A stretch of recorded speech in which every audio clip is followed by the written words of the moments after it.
हिंदी साहित्य के काव्य में अगर विकास हुआ है तो उसमें गोस्वामी तुलसीदास के बाद अगर सबसे बड़ी विभूति कोई है तो वो है सूर्यकांत त्रिपाठी निराला। हिंदी साहित्य के काव्य के विकास में इन्होंने कविताओं में अपने प्राण झोंक दिए। और जैसा कि हम जानते हैं कि वही व्यक्ति इतना बड़ा इतिहास रचता है, इतनी इतनी बड़ी उपलब्धि प्राप्त करता है जिसके जीवन में कोई ना कोई संकट होता है। इनका जीवन भी संकटपूर्ण था, पूरा भरा हुआ था संकटों से। चलिए पढ़ते हैं सूर्यकांत त्रिपाठी निराला के बारे में, जो बिहार बोर्ड क्लास 11th में जो चैप्टर है तोड़ती पत्थर, इसका अर्थ हम लोग समझेंगे, इसकी व्याख्या करेंगे। और जो देखिए, जो कलर किया हुआ लाइन है, जिस लाइन को मैंने कलर किया है, वो सारे जो है इम्पोर्टेंट लाइंस हैं जो आपको व्याख्या करने में, जब आप प्रश्न उत्तर बनाइएगा, वैसे तो मैं अभी प्रश्न उत्तर का वीडियो नहीं बना रहा हूँ, लेकिन ये जब आप पीछे के जब क्वेश्चन आंसर जब आप पढ़िएगा तो मैं इस तरीके से व्याख्या करता हूँ, जिसमें अगर आपने ये पूरा वीडियो देखा और जितने भी वीडियो मैंने क्लास 11th और 12th के बनाए हैं, वो वीडियो अगर आपने ध्यान से सुना उसको, तो आप किसी भी प्रश्न का उत्तर, किसी भी क्वेश्चन का आंसर, चाहे वो हिंदी सब्जेक्ट हो या इंग्लिश हो, तो इंग्लिश के तो हर एक सब्जेक्ट का मैंने बना दिया है, और हिंदी का भी मैंने 12th का तो पूरा बना दिया, 11th का भी इससे पहले का पूरा काव्य खंड का व्याख्या मैं कर रहा हूँ। अगर आप ध्यान से सुनिएगा तो आप आराम से उस क्वेश्चन का आंसर दे सकते हैं, अपने मन से लिख सकते हैं, उसकी व्याख्या कर सकते हैं। ठीक है, चलिए सूर्यकांत त्रिपाठी जी के बारे में पढ़ते हैं। इनका जन्म जो है वो वसंत पंचमी के दिन हुआ था। माँ सरस्वती इनके कंठ में बैठती हैं शायद इसलिए। और इनका निधन जो है वो 15 अक्टूबर 1961 में हुआ था। 1897 में जन्म हुआ था। जन्म स्थान जो है वो महिषादल बंगाल में है। मूल निवास जो है इनका ग्राम गढ़ाकोला, जिला उन्नाव, उत्तर प्रदेश में मूल निवास है, लेकिन ये जन्म इनका हुआ था बंगाल में, लेकिन ये रहे थे उत्तर प्रदेश के जिला उन्नाव में। पिता जो है वो पंडित राम सहाय त्रिपाठी हैं। शिक्षा जो है वो बंगला, संस्कृत, अंग्रेजी में प्रारंभिक शिक्षा प्राप्त की इन्होंने। औपचारिक शिक्षा स्वच्छंद भाव के कारण स्कूल तक ही, पुनः स्वाध्याय से विद्यार्जन। स्वच्छंद भाव के कारण इनका भाव जो था वो एकदम स्वच्छंद था, इसलिए इन्होंने स्कूल तक ही पढ़ाई की। उसके बाद इन्होंने खुद से पढ़ाई की, सेल्फ स्टडी किया इन्होंने। सेल्फ स्टडी का इतना महत्व है, जो आप लोग सोचते होंगे कि मेरे पास इतना पैसा नहीं है कि मैं किसी कोचिंग इंस्टीट्यूट में जाकर के पढूं, तो आप जितने भी बड़े बड़े लेखक हैं, कवि हैं, या जितने भी बड़े बड़े विद्वान लोग हैं, पढ़े लिखे लोग हैं, जिन्होंने इस दुनिया में नाम कमाया है, उन्होंने सेल्फ स्टडी करके ही नाम कमाया है, इतना ज्ञान अर्जित किया है।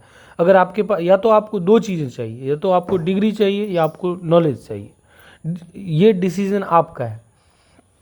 ठीक है, तो सेल्फ स्टडी के द्वारा भी आपने बहुत सारे एग्जाम्पल हमने देखे हैं। आप ही की किताब में लगभग जितने भी लेखक हैं वो सारे के सारे आप देखिए स्वाध्याय से उन्होंने विद्या अर्जन किया है, सेल्फ स्टडी करके इन्होंने विद्या अर्जन किया है। ठीक है, तो अगर आपके पास टीचर से पढ़ने के पैसे नहीं भी हैं, फिर भी अगर आप में वो ललक है, वो लालसा है कुछ कर गुजरने की, तो आप पढ़ सकते हैं, बहानेबाजी नहीं चलेगी। विशेष अभिरुचि जो थी, इनका इंटरेस्ट जो था वो संगीत सुनने में इनको मज़ा आता था, और कुश्ती लड़ने में, देख लीजिए, कुश्ती लड़ने में भी इनको मज़ा आता था। इनका जो पर्सनैलिटी था, जो इनका व्यक्तित्व था, इनका बनावट, इनके शरीर की बनावट, वो था भव्य, एकदम भव्य शरीर था इनका। गोरे थे ये, गौर रंग के थे, और कसरती शरीर था। चूँकि कुश्ती के शौकीन थे तो एकदम बॉडी बनाए हुए थे। 6 पैक हो सकता है, 6 पैक्स भी होगा इनका। स्वाभिमान एकदम और आत्मगौरव से परिपूर्ण, ये एकदम स्वाभिमान थे, सेल्फ रिस्पेक्ट इनका बहुत बड़ा था। ठीक है, स्वाभिमान, स्व अभिमान, अपने ऊपर घमंड। अपने ऊपर घमंड का मतलब ये नहीं कि अपने ज्ञान का घमंड नहीं, किसी के आगे झुकना नहीं है, किसी से डरना नहीं है, इस प्रकार का स्वाभिमान। जो सही है उसको सही कहेंगे, जो गलत है उसको गलत कहेंगे। झूठ के चक्कर में या अपने फ़ायदे के लिए अपने ईमान को नहीं बेच देना है, उसी को स्वाभिमान कहा जाता है। आत्मगौरव से परिपूर्ण, तेज और ओज से प्रदीप्त व्यक्तित्व। इनके शरीर से तेज और ओज एकदम झलकता था इनकी आंखों से। लेकिन इनका पारिवारिक जीवन जो था वो बहुत ही कष्टमय था, बहुत ही दुखों से भरा हुआ था। देखिए, 14 वर्ष की अवस्था में मनोहरा देवी से विवाह हुआ। जब ये 14 साल के थे तब इनकी शादी हुई। रामचरितमानस का नियमित पाठ करने वाली पत्नी की प्रेरणा से निराला की तुलसीदास की कृतियों में गहरी रुचि और तुलसीदास के काव्यों द्वारा ही हिंदी भाषा साहित्य में अनुराग हुआ। इनकी पत्नी नियमित रूप से रामचरितमानस का पाठ करती थी, जिनकी वजह से इनका रामचरितमानस में और तुलसीदास की जो कृतियाँ हैं, तुलसीदास ने जो किताबें लिखी हैं, उनमें इनका बहुत ज़्यादा इंटरेस्ट बढ़ा, अनुराग उसके प्रति लगाव बढ़ा और तुलसीदास के काव्यों के द्वारा ही हिंदी भाषा साहित्य में इनकी अभिरुचि बढ़ी और ये तुलसीदास के बाद सबसे ज़्यादा योगदान देने वाले सबसे बड़े विभूति के रूप में बाद में उभरे। लेकिन खुशियाँ ज़्यादा दिन तक इनके पास नहीं रह सकी और शीघ्र ही दो संततियों, इनके दो जो पुत्र पुत्रियाँ थी, रामकृष्ण त्रिपाठी और सरोज, इनको छोड़ करके, इनकी पत्नी इनको छोड़ करके चली गई, इनको और इनके दो बच्चों को।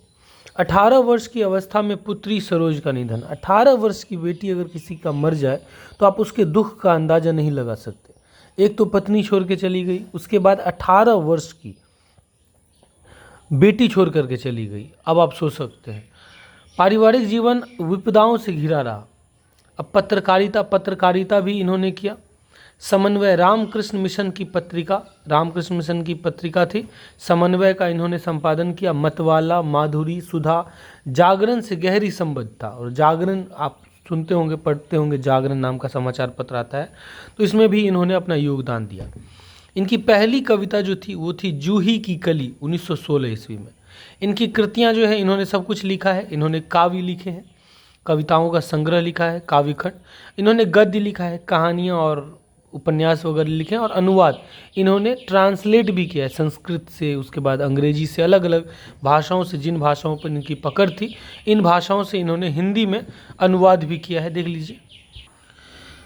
इनकी पुत्री जब इनको छोड़ करके चली गई तो इन्होंने अपने पुत्री की याद में एक शोक गीत लिखा है, सरोज स्मृति करके है। आप लोग अगर पढ़ना हो तो पढ़ सकते हैं, ठीक है। लेकिन समझ में कुछ नहीं आएगा क्योंकि उसमें ऐसे ऐसे शब्दों का उपयोग किया गया है। आप लोग यहाँ पर मैं आपको दिखाऊंगा। ये जो कविता है ये तो बहुत आसान है, लेकिन इसके बाद भी एक इन्हीं के द्वारा लिखी गई कविता यहाँ पर देख लीजिए। इसको बस पढ़ने के लिए कहा गया है, ये मैं आपको दिखा रहा हूँ, रुक जाइए। काव्य जो है अनामिका, इनका पहला कविता संग्रह है। बहुत सारी कविताएं हैं उसमें। अनामिका, परिमल, गीतिका, तुलसीदास, कुकुरमुत्ता, अनिमा, बेला, नए पत्ते, आराधना, अर्चना, गीत कुंज, संध्या काकली और अपरा, ये इनकी कविताओं का संग्रह किताब है। गद्य जो है, गद्य मतलब कहानियाँ, लंबे लंबे जो कहानियाँ होती हैं, नाटक होते, वो, ठीक है। लीली, सुकुल की बीवी, निरुपमा, अप्सरा, अलका, चतुरी चमार, चोटी की पकड़, कुल्ली भाट, बिल्लेसुर, बकरीहा, ये सब कथा साहित्य है, रेखा चित्र है। इसी प्रकार से अनुवाद देख लीजिए। शरत चंद्र, रविंद्रनाथ, रामकृष्ण परमहंस, स्वामी विवेकानंद आदि की रचनाओं के अनुवाद, जिनकी संख्या 61 है, 61 अनुवाद इन्होंने किया है। इन कवियों के द्वारा लिखे गए जो किताब हैं, इनको इन्होंने अनुवाद किया है। निराला रचनावली राज कमल प्रकाशन, दिल्ली से 8 खंडों में प्रकाशित है। निराला रचनावली 8 खंडों में प्रकाशित की गई है। सूर्यकांत त्रिपाठी निराला जो है वो हिंदी कविता के ऐतिहासिक विकास में, हिंदी कविता का जो ऐतिहासिक विकास है वो संभवतः गोस्वामी तुलसीदास के बाद की सबसे बड़ी विभूति है।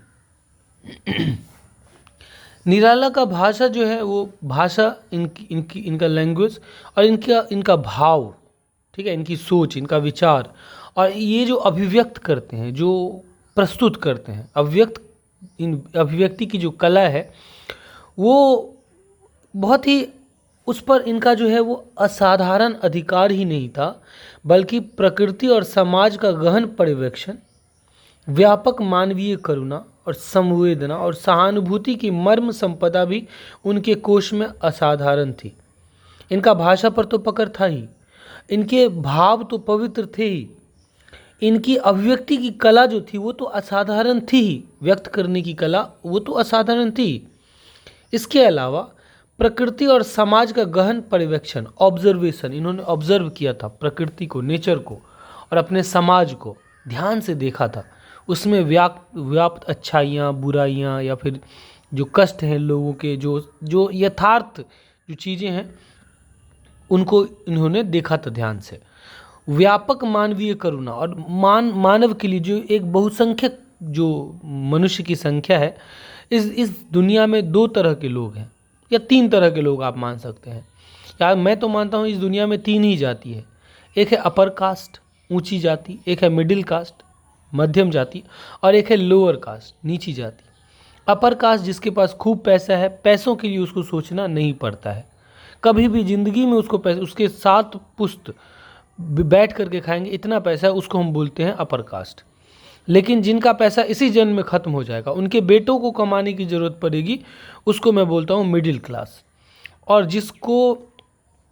जिसके पास कल क्या खाएंगे, या एक महीना अगर वो कम नहीं कमाएगा तब एक महीने के बाद वो भूखे मर जाएगा, ऐसी स्थिति है, तो वो है लोअर क्लास। तो ये जो इनके बीच ये जो बाकी संख्या जो है, ज़्यादातर संख्या जो है वो मिडिल क्लास और लोअर क्लास की है। वैसे मिडिल क्लास खुद को लोग बोलते हैं कि मैं मिडिल क्लास का हूँ, लेकिन अगर आपको पूरे जीवन में अगर कमाने के बारे में सोचना पड़ रहा है, तब आप मिडिल क्लास के हैं। ठीक है, आप सोच रहे हैं कि अगर मैं 5 साल बैठ करके नहीं खा सकता, तब आप मिडिल क्लास के हैं। ठीक नहीं, तब आप लोअर क्लास के हैं। हाँ, तो लोग आप अपने आप को मिडिल क्लास समझ लेते हैं, लेकिन वो वास्तव में रहते हैं लोअर क्लास। तो उनके लिए जो करुणा का भाव है, उनके लिए जो दया है, ये इनके मन में है। उनके साथ जो भेदभाव होता है, ये इनके मन में है। ये जो खाई, अमीरी और गरीबी की खाई जो है वो बढ़ गई है या बढ़ती जा रही है, वो इसका इन्होंने वर्णन किया। और आपके पास ये जो कविता दिया गया है तोड़ती पत्थर, वो भी उसी का वर्णन है। व्यापक मानवीय करुणा का प्रदर्शन है, संवेदना, उनके प्रति संवेदना, दुख दर्द और सहानुभूति, इसकी जो संपदा है, इसकी जो मर्म संपत्ति है, वो भी इनके कोश में, शब्द कोश में असाधारण थी। इनको भी इन्होंने बहुत अच्छे से व्यक्त किया है। महाप्राण निराला एक विद्रोही और क्रांतिकारी कवि थे। इनको किसी से डर नहीं था। कोई भी कवि जिस भी समय में लिखता है, गरीबों के पक्ष में लिखता है, तो अमीर उसके विरोधी होते हैं, सत्ता पर बैठे हुए लोग उसके विरोधी होते हैं। क्योंकि आप सोचिए, अगर अभी कोई गरीबों के लिए आवाज़ उठाए, गरीबों के लिए लड़े, तो जो बड़े बड़े नेता लोग जो उस राज्य को चला रहे हैं, उस गांव को चला रहे हैं, वो उसके खिलाफ रहेंगे। जो भी अमीर लोग हैं, जो प्रशासन में है या अमीर लोग हैं, वो उसके खिलाफ रहेंगे। तो गरीबों के लिए लिखना साधारण बात नहीं है। जो गरीबों के लिए लिखता है, जो गरीबों के लिए आवाज़ उठाता है, वो उसे विद्रोही कहा जाता है, वही क्रांतिकारी होता है। तो निराला जो है वो निडर थे और एकदम विद्रोह कर देते थे। अपनी कविताओं से समाज में विद्रोह पैदा करते थे। ठीक है, गरीबों के लिए आवाज़ उठाते थे और क्रांतिकारी कवि थे, जिसके भाव विचारों के केंद्र में रूढ़ियों की मार झेलता और शोषण और दमन पर पलती व्यवस्था के न्याय और वंचनापूर्ण समूहों में पिसता हुआ मनुष्य था। इनके जो भाव थे, इनके जो विचार थे निराला के, उसका जो केंद्र था, सेंटर था, इनके विचारों का जो केंद्र था, मतलब इन्होंने जितने भी काव्य लिखे हैं, उस काव्य में कहीं ना कहीं ये जो रूढ़ियाँ हैं, ये जो परंपरागत जो चल रही है, जो रूढ़िवादी विचारधारा है, जिसमें गरीब ही रह गए हैं, उसकी मार झेलता और उसके शोषण और दमन पर पलती जो व्यवस्था है, जो लोग हैं, जो उन रूढ़िवादी व्यवस्था की मार झेल रहा है, जो शोषित हो रहा है, कई घंटे काम करता है और उसे भी खाने के लिए सोचना पड़ता है, कम पैसे मिलते हैं, ज़िंदगी जो है वो बहुत मुश्किल से जी रहा है, और दमन जिसका किया जा रहा है, तो उसके अन्याय और उनके वंचनापूर्ण व्यूहों में पिसता हुआ मनुष्य ही इनके विचारों के केंद्र में था। उसी के बारे में इन्होंने लिखा है। ठीक है, इनके द्वारा लिखे गए जो काव्य हैं वह उनके जीवन से प्रमाणित है। इनका जीवन भी बहुत कष्टमय था, बहुत दर्द से भरा हुआ था, और जो जीवन में दिखाई पड़ता है उसकी ऊर्जा उनके संरचनात्मक संकल्प एवं पिपासा से ही जन्म लेती है। और जो इनके काव्यों में जो दिखाई पड़ती है, वो इनके जीवन में जो दिखाई पड़ता है, जो ऊर्जा, उसकी ऊर्जा जो है वो संरचनात्मक संकल्प और पिपासा, प्यास से ही जन्म लेती है। इस तरह जीवन और काव्य दोनों बिंब प्रतिबिंब दिखाई पड़ते हैं। एक दूसरे को प्रमाणित करते हैं। जितने दर्द भरे, जितने विद्रोही इनके काव्य हैं, उतना ही विद्रोही और इतना ही दर्द भरा इनका जीवन भी था। उन्होंने जो लिखा, कविता हो या गद्य, उसकी कीमत अपनी ज़िंदगी से चुकाई। अब सोच सकते हैं इतना दर्द, इतना कष्ट जो झेलेगा, वो उसकी कविताओं में, उनके लेखों में झलकेगा ही। तो चलिए इसी दर्द को झलकाते हुए, इसी दर्द को प्रदर्शित करते हुए यहाँ पर आपके सामने जो कविता है, इसका अर्थ हम लोग समझते हैं, जिसका नाम है तोड़ती पत्थर। जहाँ पर ये बता रहे हैं, यहाँ पर तो ये बात कर रहे हैं सिर्फ एक महिला की, लेकिन यहाँ पर बात सिर्फ एक महिला की नहीं हो रही। यहाँ पर इन जैसे हजारों महिलाओं की बात हो रही है। हजारों महिलाओं का मतलब सिर्फ महिला नहीं, पुरुष भी, मनुष्य, वो बहुसंख्यक मनुष्य की बात हो रही है, जो अमीरों का दंश झेल रहा है, जिनका शोषण हो रहा है, जो अमीरी गरीबी की खाई में डूब गए हैं, गिर गए हैं। वो तोड़ती पत्थर से यहाँ पर प्रदर्शित करते हैं और बताते हैं कि वह तोड़ती पत्थर, तोड़ती हुई पत्थर वह एक महिला है। देखा उसे मैंने इलाहाबाद के पथ पर, वह तोड़ती पत्थर, इलाहाबाद के पथ पर मैंने उसे देखा। देखिए ये कविता है, जरूरी नहीं कि इन्होंने इलाहाबाद के पथ पर, रास्ते पर किसी महिला को देखा ही होगा, लेकिन यहाँ पर इलाहाबाद लिख करके ये बस ये दिखाना चाह रहे हैं, ये कविता जो है ये सच है, ये झूठी कविता नहीं है। इसको सच साबित करने के लिए, क्योंकि वो हो सकता है कि वो इलाहाबाद का रास्ता हो, या हो सकता है कि वो पटना का रास्ता हो, या हो सकता है कि वो दिल्ली का रास्ता हो। इस भारत के किसी भी रास्ते पर आप जाइए तो आपको इस प्रकार की पत्थर तोड़ती हुई महिलाएं, खेतों में काम करती हुई महिलाएं, या दिन भर बहुत मेहनत मजदूरी करती हुई महिलाएं या पुरुष आपको मिल जाएंगे। तो यहाँ पर इस कविता को यथार्थ बनाने के लिए, सच्चाई को और अधिक दृढ़ बनाने के लिए इन्होंने इलाहाबाद का नाम यहाँ पर लिखा है कि वह तोड़ती हुई पत्थर एक महिला थी जिसे मैंने देखा, जो इलाहाबाद के रास्ते के किनारे बैठ करके तोड़ रही थी।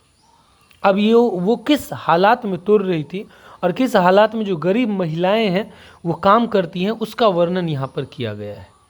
कोई न छायादार पेड़ वह जिसके तले बैठी वह स्वीकार, वो जो पेड़ जिसके तल में, जिसके नीचे बैठी हुई थी और उसने स्वीकार कर लिया था कि हाँ ऐसा ही है।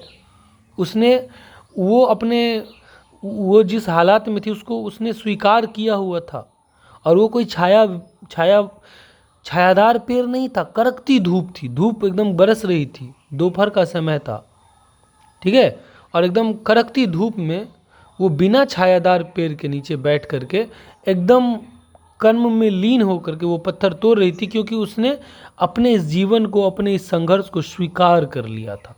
उसे किसी से नाराज़गी नहीं थी, उसे किसी से शिकायत नहीं थी, उसने अपने आप को स्वीकार कर लिया था कि हाँ ऐसा ही है।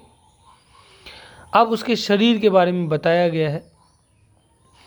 श्याम तन, उसका जो रंग है वो श्यामला है, सांवला है, मतलब उसका रंग सांवला है, जिसको हम लोग काला भी बोल सकते हैं।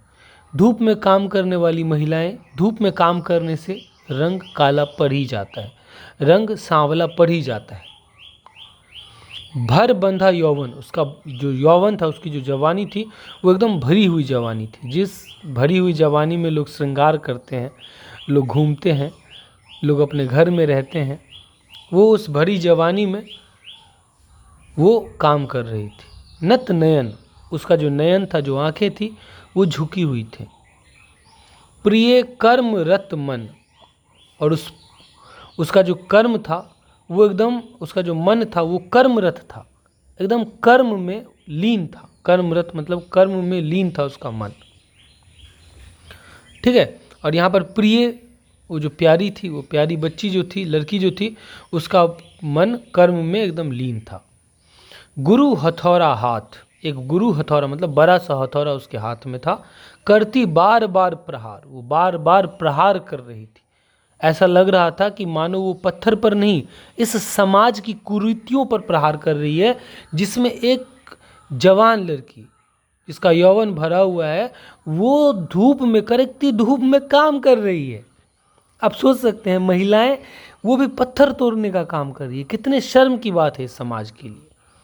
जो अपने आप को पुरुष प्रधान समाज कहता है, वो उस पुरुष प्रधान समाज में महिलाएं इतनी मुश्किल से काम कर रही हैं, इतना वो पत्थर तोड़ रही हैं, तो काहे का पुरुष प्रधान समाज। ठीक है। गुरु हथौड़ा हाथ, पुरुष प्रधान का मतलब है कि वहाँ पर पुरुष जो है वो प्रधान है, हेड है पुरुष, अपने आप को बोलता है कि नहीं मैं मुखिया हूँ, मैं जो बोलूँगा वो करना पड़ेगा। तो ऐसे ही यूं ही ऐसे ही करना पड़ेगा। उसके लिए तुमको भी तो कुछ करना है, ताकि तुम्हारी जो महिलाएं हैं, ये इस समाज का भी दायित्व है। जिस पूरी दुनिया में कहीं भी महिलाओं की पूजा नहीं होती है, सिर्फ इस देश में महिलाओं की पूजा होती है, हमारे भारत देश में। हम लोग तो भारत को माता भी कहते हैं। वो भारत माता कौन है? इस देश की महिलाएं हैं, वही तो भारत माता हैं, वही तो इस देश की जो भी महिलाएं हैं। अब ये जरूरी नहीं है कि वो अमीर महिलाएं ही हो, वो पढ़ी लिखी महिलाएं ही हो, या वो ऊंची जाति की महिलाएं ही हो, वो किसी भी जाति, किसी भी धर्म, कितनी भी गरीब महिलाएं क्यों न हो, वही भारत माँ है, वही दुर्गा है, वही लक्ष्मी है, वही सरस्वती है। दुनिया के किसी भी देश में महिलाओं की पूजा नहीं होती। ठीक है, फीमेल देवी नहीं है, ठीक है, किसी भी देश में, लेकिन हमारे देश में है, महिलाओं की पूजा होती है। और उस देश में महिलाओं की ऐसी स्थिति, शर्म आनी चाहिए। गुरु हथौड़ा हाथ करती बार बार प्रहार, वो बार बार प्रहार कर रही है कि मानो वो इस समाज के रूढ़ियों पर प्रहार कर रही, इस समाज के, इस देश के सोच पर प्रहार कर रही। सामने तरु मालिका अट्टालिका प्राकार, और वहीं पर उसके सामने जो है वो तरु मालिका, पेड़ों की लंबी लंबी कतार है। वो जो एकदम डिज़ाइन वाले पेड़ होते हैं अमीरों के घर के सामने, देखिएगा वो एकदम रंग बिरंगे पेड़ों के लाइन लगाते हैं, अपना गार्डन बनाते हैं जिसमें वो घूमते रहते हैं। ठीक है, तो वो तरु मालिका, पेड़ों का कतार। अट्टालिका, ऊंचे ऊंचे भवन, ऊंचे ऊंचे भवन, बहुमंजिले भवन, और उसके चारों तरफ प्राकार, चार दीवारी लगी हुई है ताकि कोई बाहरी इसमें घुस न जाए। प्राकार, चार दीवारी लगी हुई है चारों तरफ, और उसके सामने एक महिला जो है वो पत्थर तोड़ रही है। कितना यहाँ पर आप देख सकते हैं कवि क्या दिखाने का प्रयास कर रहे हैं कि एक तरफ तरु मालिका, पेड़ों की लंबी लंबी कतार है, बगीचे हैं, एक तरफ अट्टालिका है, एकदम ऊंचे ऊंचे बहुमंजिले इमारत है, जिसमें वही भरी जवानी वाली कोई औरत, भरी जवानी वाली कोई महिला, वो बैठ करके आराम से वो एकदम कॉफ़ी पी रही होगी और वो सीरियल देख रही होगी, टीवी देख रही होगी अपने अट्टालिका में बैठ करके, जो चारों तरफ से चार दीवारी से घिरा हुआ है। और एक तरफ वही जवानी से भरी महिला बार बार पत्थर पर प्रहार कर रही। ये दो दृश्य वो इसी देश का है, इसी समाज का है। अब वो उस समय का वर्णन किया गया है इसमें कि वो कैसा समय था, वहाँ पर किस परिस्थिति में वो काम कर रही थी। चढ़ रही थी धूप, और धीरे धीरे धूप जो है वो एकदम चढ़ रही थी, हल्का धूप और तेज़ धूप और तेज़ धूप, प्राण सूख लेने वाला है। धूप में आप 5 मिनट खड़ा होकर के, बस जब कड़ी धूप रहे तब आप जो भी ये वीडियो देख रहे हैं, इसका मतलब है कि आपके पास मोबाइल फ़ोन, आपको पढ़ने का सौभाग्य प्राप्त हुआ है, आप भाग्यशाली हैं। तो आप उसका दर्द अगर समझना है धूप में काम करने वाले लोगों का, तो बस कड़कती धूप में 5 मिनट खड़े हो जाइए धूप में, बस 12 बजे, तब आपको पता चलेगा कि बस आप 5 मिनट खड़े हुई, उसके बाद आपको पता चल जाएगा कि क्या होता है वो दर्द।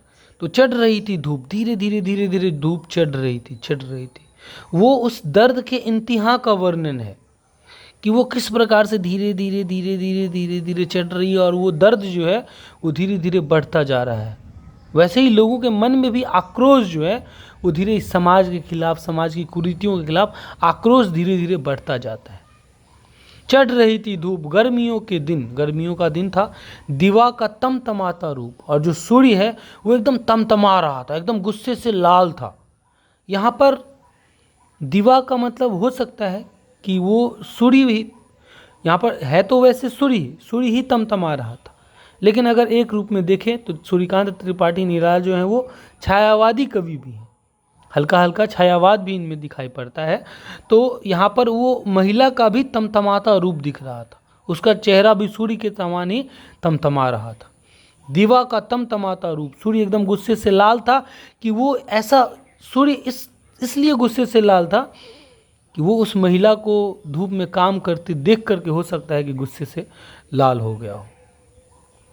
और इस देख लीजिए किस प्रकार का मौसम था, चढ़ रही थी धूप गर्मियों के दिन, दिवा का तमतमाता रूप, उठी झुलसाती हुई लू, रुई ज्यों जलती हुई भू। और एकदम झुलसाती हुई लू, जैसे लू झुलसा देने वाला, जब लू का हवा चलता है, गर्म हवा जब चलता है तो एकदम झुलसा देने वाला होता है। एक तो धूप और ऊपर से गर्म हवा। Oh my God. रुई ज्यों जलती हुई भू, जिस प्रकार रुई में आग लगती है तो आपको दिखाई नहीं देगा, बस वो अंदर ही अंदर जलता चला जाता है। तो रुई के समान ही धरती जल रही थी, रुई के जैसे धरती जल रही थी। उठी झुलसाती हुई लू, रुई ज्यों जलती हुई भू, गर्द चिनगी छा गई, गर्द चिनगी छा गई। गर्द का मतलब धूल, चिनगी का मतलब चिंगारी। यहाँ पर इन्होंने धूल को, जैसे आग लगती है तो उसमें से चिंगारी निकलती है ना, तो ये जो धूल जो उड़ रहे थे तो ऐसा लग रहा था कि चिंगारी निकल रही है। वो धूल इतने गर्म थे कि धूल जब शरीर से लगते थे तो ऐसा लगता था कि चिंगारी लगी, एकदम शरीर जल जाता था।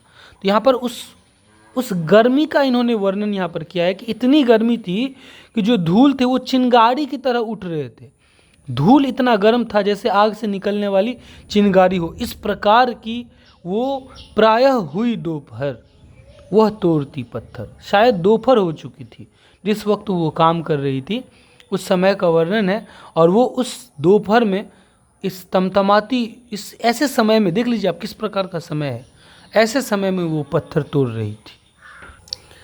देखते देखा मुझे तो एक बार, उस भवन की ओर देखा छिन्न तार, देख कर कोई नहीं देखा मुझे उस दृष्टि से जो मार खा रोई नहीं। देखते देखा मुझे तो एक बार, उसने मुझे एक बार देखा, मेरी तरफ देखा, उस भवन की ओर देखा छिन्न तार, और उसने एक बार मुझे देखा और एक बार उस भवन की ओर देखा, छिन्न तार। और उसकी जो निरंतरता थी पत्थर तोड़ने की, जो वो बार बार चोट कर रही थी, वो निरंतरता जो है, निरंतरता वो थोड़ा रुक गया, टूट गई। छिन्न तार का मतलब निरंतरता का टूटना, क्योंकि वो उसने मुझे देखा एक बार, उसकी दृष्टि मुझ पर गई। देखते देखा मुझे तो एक बार, उस भवन की ओर देखा छिन्न तार, एक बार उस भवन की ओर देखा, देख कर कोई नहीं देखा मुझे उस दृष्टि से। और मुझे ऐसे देखा कि कोई है ही नहीं, उसको कोई फर्क ही नहीं पड़ा कि कोई है या कोई नहीं है। एक जब आप कोई बड़ी मेहनत का काम करते हैं, आप सोचिए आपकी मम्मी ने आपको ज़बरदस्ती भेज दिया कि जा बेटा, अगर आप लड़के हैं और ये वीडियो देख रहे हैं तो अगर आपकी मम्मी ने बोल दिया कि जा बेटा थोड़ा आटा पिसवा के ले आ, गेहूँ पिसवा के ले आ, तो आप जब गेहूँ पिसवाने के लिए जाइएगा और कोई लड़की मिल जाएगी तो आप एकदम मुंह छिपा लीजिएगा। या धान काटने के लिए जाइएगा और कोई मिल जाएगा तो आप ऐसे मुंह संकुचित भाव हो जाएगा, कहीं ये ना देख ले मुझे। एक संकोच का भाव उत्पन्न हो जाता है जब आप कोई मेहनत वाला काम करने लगते हैं या कोई ऐसा काम करने लगते हैं जो आपको सूट नहीं करता, आपका स्टैंडर्ड, आपके स्टाइल को फिट नहीं बैठता है आपके स्टाइल पर, तब आपको संकोच हो जाता है। लेकिन उसने तो मुझे ऐसे देखा, देख कर कोई नहीं देखा मुझे उस दृष्टि से, उसने मुझे इस दृष्टि से देखा कि कोई है ही नहीं, उसके मन में कोई भी संकोच भाव नहीं आया, जो मार खा रोई नहीं। और इस प्रकार से देखा कि देखो मुझ पर इतना अत्याचार हो रहा है फिर भी मैं रोई नहीं हूँ, डट कर उसका मुकाबला कर रही हूँ, मुझे किसी से कोई शिकायत नहीं है, मैं रोई नहीं, उसका डट कर मुकाबला कर रही हूँ, मैं मार खा कर के भी नहीं रोई हूँ, मुझे मार खाया है। उसने मुझे ऐसे देखा कि देखो, उसने एक बार मुझे देखा और एक बार उस अट्टालिका को देखा, बहुमंजिले भवन को देखा, और बीच में वो खड़ी थी, जैसे वो मुझे दिखा रही है कि देखो एक तरफ वो भवन देखो और एक तरफ मुझे देखो, मैं यहाँ पर खड़ी हुई हूँ और वो मैं काम कर रही हूँ, मैं मार खा रही हूँ, लेकिन मैं रोई नहीं हूँ। इस दृष्टि से उसने मुझे देखा। सहजा सहज सितार सुनी मैंने, वह नहीं जो थी सुनी झंकार।